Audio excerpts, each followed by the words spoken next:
මේ දවස්වල ජනප්‍රිය මාතෘකාවක් තමයි මේ ආණ්ඩුවට තියෙන රුපියල් ට්‍රිලියනයක මුදල ගැන.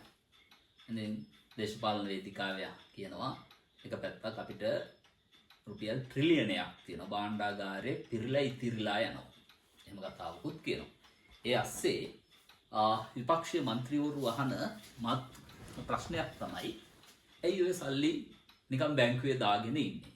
ඒ ට්‍රිලියනය පාවිච්චි කරලා දෙන්න බැයිද සහනාධාර උග්ගොවියට, බීලූණු ගොවියට, අල ගොවියට මේ කට්ටියට මේ සහනාධාර විදිහට දීලා මේ මිනිස්සුන්ට සහනයක් සලසන්න බැරිද? එහෙම දෙන්න බැරි සල්ලි මොකටද? මෙන්න මේ වාගේ ප්‍රශ්න ටිකක් ඇහෙනවානේ. එතකොට මෙන්න මේ ඇයි ආණ්ඩුව මේ ට්‍රිලියනය බැංකුවේ දාලා තියාගෙන ඉන්නේ? ඇත්තටම ඔය කියන විදිහට අහිංසක මිනිස්සුන්ට මේක බෙදලා දෙන්න බැරිද? ප්‍රශ්නයක් කාටත් එන නැති. ඒ නිසා අද පොඩ්ඩක් හිතුවා මෙන්න මේ ආණ්ඩුවේ ට්‍රිලියනය ගැන කතා කරන්න. ඇත්තටම ට්‍රිලියනයක් කියන්නේ පොඩි මුදලක් නෙමෙයි. ඔබ දන්නවා මිලියනය. මිලියනය කියලා කියන්නේ ලක්ෂ 10ක මුදලක්. එතකොට 1.6යි. එතකොට ඒ වගේ 1000ක් කියන්නේ මිලියන 1000ක් අපි කියනවා බිලියනයක් කියලා. 1.9යි. ඊට පස්සේ ඒ බිලියන 1000ක් අපි කියනවා ට්‍රිලියනයක් කියලා. 1.12යි. ලොකු මුදලක්. එතකොට මේ ලොකු මුදලක් ආණ්ඩුව බැංකුවේ දාගෙන මොකද කරන්නේ? අර කියන විදිහට නාමල් රාජපක්ෂ මහත්තයා කියන විදිහට එහෙම නැත්නම් විපක්ෂීය മന്ത്രിවරු කියන විදිහට මේ ටික අර ගොවීන්ට සහනාධාර දෙන්න පාවිච්චි කරන්න බැරිද? බැංකුවේ දාලා පොලිය අරගෙන පොලී වෙවි තියාගන්න එක හොඳද? ප්‍රශ්නයක්නේ. අන්න ඒ ප්‍රශ්නේ පොඩ්ඩක් කතා කරමු. ඇත්තටම ඊට කලින් අපි දැනගන්න ඕනේ ආණ්ඩුවට සල්ලි අවශ්‍ය වුණාම එහෙම නැත්නම් ආණ්ඩුවට විවිධ මුදල් අවශ්‍ය වුණාම කොහොමද ගන්නෙ කියන එක. මෙහෙම හිතන්නකෝ දැන් අයවැය ලේඛනයක් ඉදිරිපත් කළා. මේ අයවැය ලේඛනය ඉදිරිපත් කරනකොට අයවැය හිගේ කියලා එකක් තියෙනවනේ. ඒ කියන්නේ ආදායමට වඩා රජයේ වියදම වැඩි. ඒතකොට හිගයක් ඇති වෙනවා. මේ හිගේ පියව ගන්න ඕනේ. මේ හිගේ පියවා ගන්න ප්‍රධානම ක්‍රමය තමයි ණය ගැනීම. මේ හිගේ පියවා ගන්න වෙන්නේ ණය අරගෙන.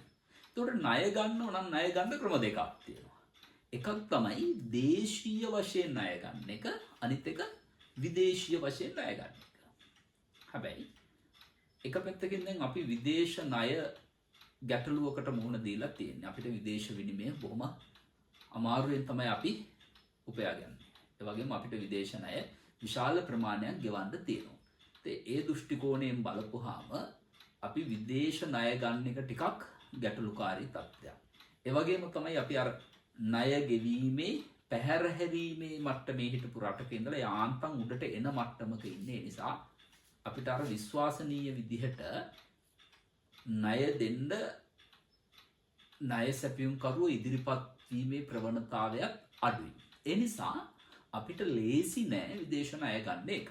ඒ නිසා මේ සැරේ අයවැය වගේම ගිය සැරේ අයවැය හිගයක් පියවා ගන්න පාවිච්චි කරන්න පුළුවන් පහසුම සහ හොඳම ක්‍රමය තමයි දේශීය මූලාශ්‍ර භාවිතා කිරීම. කියන්නේ දේශීය වශයෙන් ණය අරගෙන අයවැය හිගය පියවා ගැනීම. එතකොට ඔය අතරත් රජය ණය ගන්න ප්‍රධානම මූලාශ්‍රය තමයි භාණ්ඩාගාර බිල්පත්, භාණ්ඩාගාර බැඳුම් කර ඇතුළු සුරකුම්පත් අලවියෙන් ලබා ගන්නා ණය. අපි ඔකට කියනවා දේශීය වෙළඳපොළ ණය ගැනීම කියලා. මේ වෙළඳපොළ ණය ගැනීම කියන්නේ වෙළඳපොළක වෙන්නේ ගනුදෙනුවක්නේ. මිලදී ගැනීමක්, විකිණීමක්. එතකොට ණය උපකරණ කියලා දෙයක් තියෙනවා. ඒ කියන්නේ ණය ගැනීම සඳහා පාවිච්චි කරන උපකරණ ඔය භාණ්ඩාගාර බිල්පත් බැඳුම් කර ඊට අයිති වෙනවා. ඒවා විකුණනවා. එතකොට ඒවා විකුණනවා තව පාර්ශ්වයක් මිලදී ගන්නවා. එතකොට මිලදී ගන්න පාර්ශ්වයේ සල්ලි දීලා ගන්න. එතකොට මේ සල්ලි ටික ආණ්ඩුවට ණයක් විදිහට එනවා. අර භාණ්ඩාගාර බිල්පත් වෙන්න පුළුවන්, බැඳුම් කර වෙන්න පුළුවන්. ඒවට තියෙනවා නිශ්චිත කල්පිරීමේ කාලයක්. ඒ කාලයේදී අර ගිවිසුම්ගත පොලියත් එක්ක මේවා ආපහු ආණ්ඩුව දෙන්න ඕනේ ඒ පාර්ශ්වයන්ට. ඔක තමයි අර වෙළඳපොළ ණය ගැනීමේදී සිද්ධ වෙන්නේ. එතකොට ඔය භාණ්ඩාගාර බිල්පත් බැඳුම් කර මේවා විකුණන්නේ මහ බැංකුව රජය වෙනුවෙන්. රජය වෙනුවෙන් ඒ පහසුකම සලසලා දෙනවා. ඒකට භාණ්ඩාගාර බිල්පත් නම් අවුරුද්දකට වඩා අඩුයි කල්පිරීමේ කාලය. භාණ්ඩාගාර බැඳුම් කර නම් ඒක දිගු කාලින අවුරුදු 30-40ක් වෙන්නත් පුළුවන්. අවුරුදු 10ක් 12ක් වෙන්නත් පුළුවන්. හරි. එතකොට මෙන්න මේ භාණ්ඩාගාර බිල්පත් මිලදී ගන්න ඔබට මට අපිට සාමාන්‍ය ජනයාට ඍජුව මිලදී ගැනීමේ හැකියාවක් නැහැ. ඒ සඳහා මහ බැංකුවේ ලියාපදිංචි වුණ ආයතන ටිකක් ඉන්නවා. අන්නේ ආයතන වලට තමයි කියන්නේ ප්‍රාථමික වෙළඳුන් කියලා. ප්‍රයිමරි ඩීලර්ස්ලා. ලංකාවේ වර්තමානයේ වෙනකොට එහෙම 11 දෙනෙක් විතර ඉන්නවා. ගොඩක් වාණිජ්‍ය බැංකු මේකේ ඉන්නවා. වාණිජ්‍ය බැංකු වලට අමතරව තව කණ්ඩායමක් ඉන්නවා. ඔක්කොම කොහොම හරි 11 දෙනෙක් ඉන්නවා මේ 2025 අවුරුද්ද වෙනකොට. ඒතර මේ කට්ටිය තමයි අර මහ බැංකුව නිකුත් කරන භාණ්ඩාගාර බිල්පත් බැඳුම් කර ඇතුළු සුරකුම්පත් මිලදී ගන්න. එතකොට ඒ කට්ටිය මිලදී ගන්නකොට ක්‍රමවේදයක් අනුගමනය කරන අපි ඔකට කියනවා ලංසු තැබීමේ ක්‍රමය. නැත්නම් ඔප්ෂන් ක්‍රමය කියලා කියනවා. ඒ කියන්නේ අර හරියට සල්පිලක වෙන්දේසි වෙනවා. වගේ අර මාළු මාකට් එකේ මාළු එහෙම වෙන්දේසි වෙන අදකලා තියෙනවනේ. අන්න ඒ වගේ මෙතනත් වෙන්නේ රජය ගැසට් කරනවා නැත්නම් නිවේදනය කරනවා අපිට මෙන්න මෙච්චර මුදල් ප්‍රමාණයක් ඕනේ. අපි ඒකට ගැලපෙන බැඳුම් කර හෝ භාණ්ඩාගාර බිල්පත් හෝ විකුණනවා. ඔකට මිලදී ගන්න කියලා ගැසට් කිරීමක් නිවේදනයක් නිකුත් කරනවා.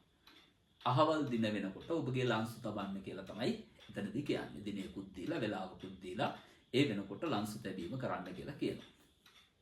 එතකොට අර ප්‍රයිමරි ඩීලර්ස්ලා මොකද කරන්නේ? රජය බලාපොරොත්තු වෙන මේ මුදලින් Tamanට කොච්චර මුදලක් දෙන්න පුළුවන්ද කියන එක හරියට ටෙන්ඩර් ක්‍රමයට වාගේ රහසිගතව මහ බැංකුවට ඉදිරිපත් කරනවා. මේ ඉස්සර නම් බොක්ස් එකකට දැම්මා. එහෙම පෙට්ටි නෙවෙයි පාවිච්චි කරන්නේ විද්‍යුත් ක්‍රමයට දැනුම් දීමක් කරනවා. ඒක ඕපන් වෙන්නේ නැහැ. එක වෙලාවකදී එකම වෙලාවෙදී තමයි මේ කට්ටියගේ මේවා ඕපන් වෙන්නේ. අර ටෙන්ඩර් දානවා හා සමානයි. එතකොට මොකද වෙන්නේ? අපි හිතමුකෝ රජයට බිලියන 100ක් ඕන වුණා කියලා. බිලියන 100ක් ගන්න භාණ්ඩාගාර බැඳුම් කර විකුණනවා. එතකොට අර ප්‍රයිමරි ඩීලර්ස්ලා එක එකනා උතනින් Tamanට කීයක් දෙන්න පුළුවන්ද?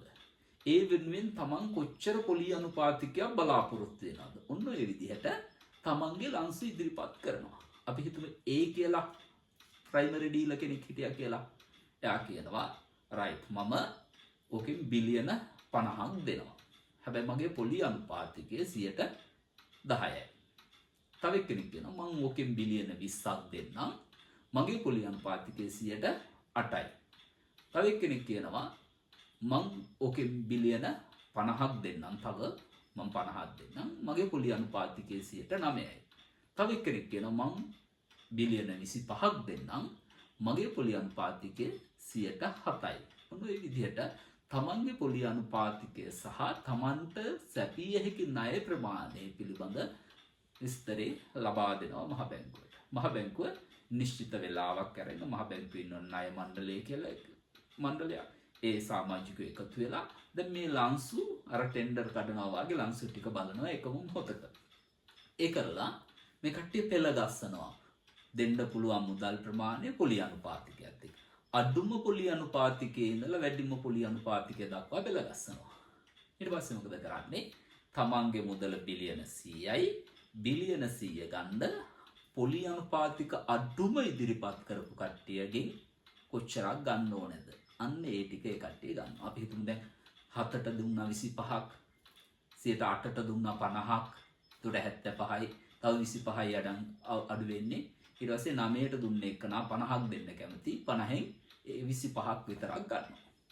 එතකොට ඔය ටික තමයි රජයේ ණය විදියට ගන්න. එතකොට පොලි අනුපාතික 9% දක්වා ගිහින්. එතකොට පොලි අනුපාතික 9% දක්වා ගියපු පොලි අනුපාතිකයක් යටතේ තමයි රජය ණය අරගෙන තියෙන්නේ. හරි. ඔන්න ඔතනදී තමයි අර රජයේ බිලියනය කියන එක වැදගත් වෙන්නේ.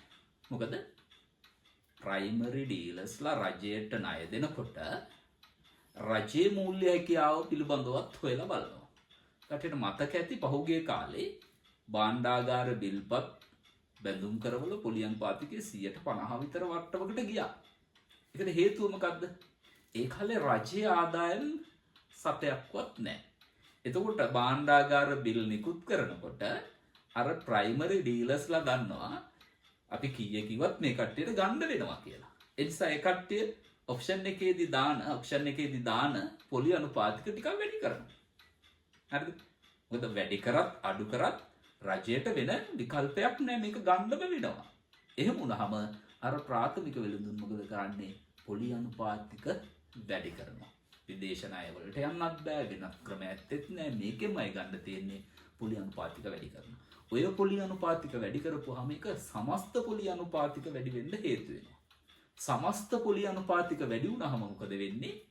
සාමාන්‍ය ආයෝජකයෙකුට විශාල පොලියකට තමයි ණය ගන්න වෙන්නේ. විශාල පොලියකට ණය අරගෙන ආයෝජනය කරන එක පාඩුයි. 130ක විතර පොලි අනුපාතිකයකට ණය අරගෙන එයා බිස්නස් එකක් පටන් ගන්නවා නම් බිස්නස් එකේ ලාභය 70%ක්වත් තියෙන්න ඕනේ. ඒක එහෙම වෙන්නේ නැහනේ. ඒ නිසා අර බිස්නස් කරන ව්‍යාපාරිකයන්ට ණය ගන්න තියෙන අවස්ථාව නැති වෙනවා මෙහෙම පොලි අනුපාතික ඉහළ ගියපුවාම. ඒ නිසා පොලි අනුපාතික පහළින් පවත්වාගෙන යාම තමයි රජයක මහ බැංකුවේ අරමුණ වෙන්නේ. ඇයි පොලි අනුපාතික අඩු වෙනකොට ආයෝජකයන්ට වාසි. ඒ නිසා ආයෝජකයන් මොකද කරන්නේ? වැඩිපුර ණය අරගෙන ආයෝජනය කරනවා. ඒ නිසා මහ බැංකුවට අරමුණක් තියෙනවා. ඒකට අපේක්ෂා කරනවා මොකද්ද? පොලි අනුපාතිකය තනි ඉලක්කමක පවත්වාගෙන යන්න. අන්නේ තනි ඉලක්කමක පොලි අනුපාතිකය පවත්වාගෙන යාමේදී අර රජයේ තියෙන රුපියල් ට්‍රිලියනය ලොකු කාර්යභාරයක් ඉෂ්ට කරනවා. මොකද්ද කාර්යභාරය? දැන් අර ප්‍රයිමරි ඩීලර්ස්ලා දන්නවා රජයේ සතුව රුපියල් ට්‍රිලියනයක් තියෙනවා.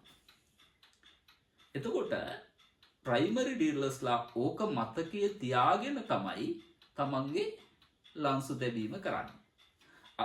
ප්‍රාථමික වෙළඳුන් ඕනවට වඩා පොලි අනුපාතික වැඩි කරලා දැම්මොත් රජය මොකද කරන්නේ? ගන්නෙ නෑ ප්‍රයිමරි ඩීලර්ස්ලාගේ අර ණය ගන්නෙ නෑ, අරකින් පියව ගන්නවා. ඒ නිසා ඒ කට්ටිය දන්නවා ලොකු පොලි අනුපාතිකයක් මේකට නියම කරලා තේරුමක් නෑ කියලා. ඒ නිසා ඒ කට්ටිය ඉතාමත් අඩු පොලි අනුපාතික යටතේ තමයි මේ ණය නිකුත් කරන්නේ. මෑත කාලේන 6%, 7, 8 ඔය වාගේ මට්ටමක යනවා.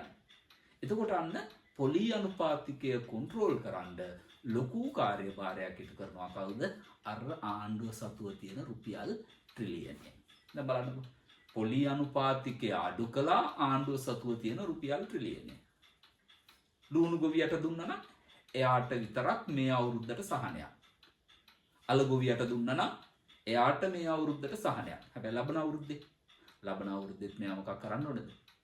ආයෙත් අර සහනේ බලාපොරොත්තු වෙන්න වෙනවා. අල ගොවියගෙත් මේ අවුරුද්දේ ප්‍රශ්නේ විසඳෙනවා. ලබන කන්නේ ඒ ප්‍රශ්නේ විසඳෙන්නේ නැහැ. හැබැයි පොලි අනුපාතික සමස්තයක් විදිහට පහළ මට්ටමක පවත්වාගෙන යන්න පුළුවන් වුණා කියලා කියන්නේ රටේ ආයෝජන වැඩි වෙනවා. ආයෝජන වැඩි වෙනවා කියලා කියන්නේ රටේ නිෂ්පාදනය වැඩි වෙනවා.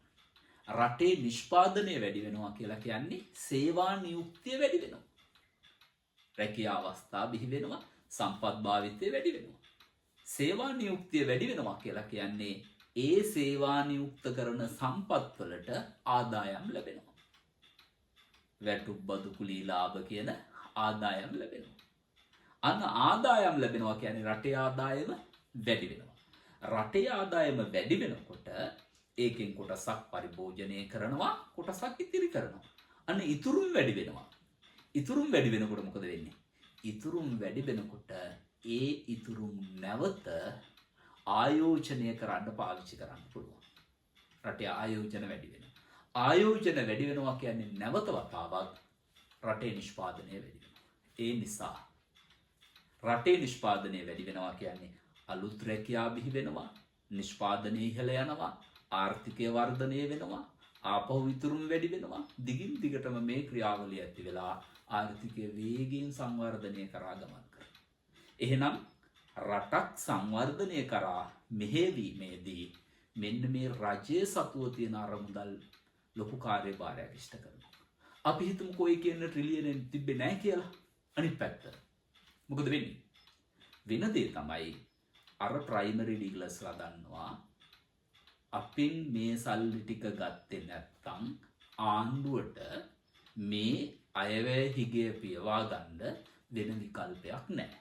ඇයි විදේශ ණය හිර වෙලා තියෙන්නේ. රජයේ සතු අරමුදලුත් නැහැ.